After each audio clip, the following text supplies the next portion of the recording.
Scenoje netrukus pasirodys Kauno mokyklos darželio Rūtelė ansamblis Do Re Mi, kuris gyvuoja jau 13 metų. Nors vaikai ansamblėje dainuoja tik 4 metus, jie stengiasi dalyvauti konkursuose, festivaliuose, o taip savo dainomis džiuginti mokyklos bendruomenę. Jie sako, kad su daina gyventi smagiau. Iš tikrųjų, taip ir yra. Ansamblis Do Re Mi dovanoja mums dainą Vaikystės aitvarai. Pasitikime!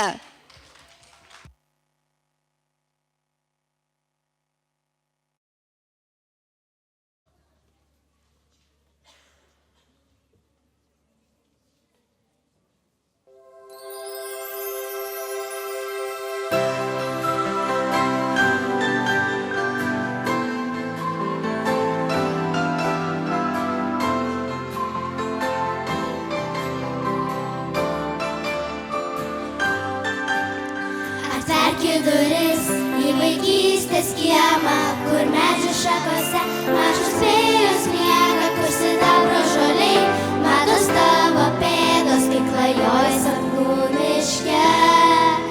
Tu pažvelk aukštyn, ten angelai skrajoja, juos gali matyti dar tik į svajonę. Vaikystės aitvarai į dangų kyla, bandyk į juos pagauti. Vaikystė kiekvienam vis dar gyvena, nors ir užauga metai greit, bet kartais kai svajoji